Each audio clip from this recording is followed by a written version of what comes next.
সেনা colonel Sophia Qureshi, যে নামটি মুহূর্তে গোটা দেশে চর্চিত এবং গোটা দেশ গর্বের সঙ্গেই তার নামটি উচ্চারণ করে। এবার এই সেনা কর্নেল সোফিয়া কুরেশিকে নিয়ে বিতর্কিত মন্তব্য মধ্যপ্রদেশের মন্ত্রী বিজয় শাহের। তিনি বলেন, পেহেলগাঁও ঘটনায় যারা মা বোনদের সিঁদুর কেড়ে নিয়েছিল সেই সন্ত্রাসবাদীদের বোনকে পাঠিয়েই তাদের বিরুদ্ধে বদলা নেওয়া হয়েছে।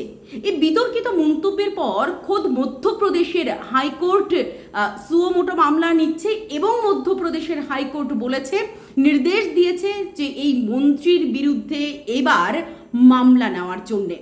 কংগ্রেসের পক্ষ থেকে এবং গোটা দেশের যারাই অন্তত এই সময় দাঁড়িয়ে প্রত্যেকেই এই ঘটনায় তীব্র নিন্দা করছেন এবং এই ঘটনার সমালোচনা করছেন, তখন বিজয় শাহ তিনি বলেছেন, আমার কথায় যদি কেউ দুঃখ পেয়ে থাকে তবে আমি 10 বার ক্ষমা চাইতে রাজি আছি।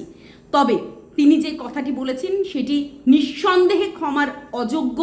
যিনি গর্বের সেনা কর্নেল সোফিয়া কুরেশি, তাকে নিয়ে এরকম মন্তব্য কোনোভাবেই মানা যায় না।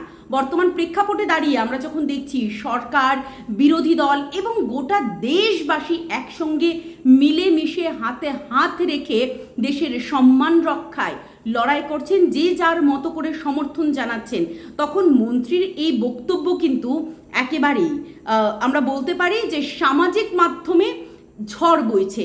মন্ত্রীর এই বক্তব্য ঠিক কি ছিল, তিনি ঠিক কি বলেছেন, শুনুন একবার।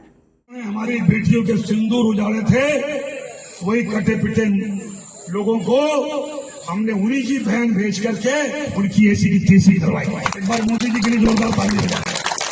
उन्होंने कपड़े उतार के हमारे हिंदुओं को मारा और मोदी जी ने उनकी बहन को उनकी ऐसी की तैसी करने हमारे जहाज से उनके घर। अब मोदी जी कपड़े तो उतार नहीं सकते थे, इसलिए उनके समाज की बहन को भेजा कि तुमने हमारी बहनों को अगर विधवा किया है तो तुम्हारे समाज की बहन आके तुम्हें नंगा करके छोड़ेगी।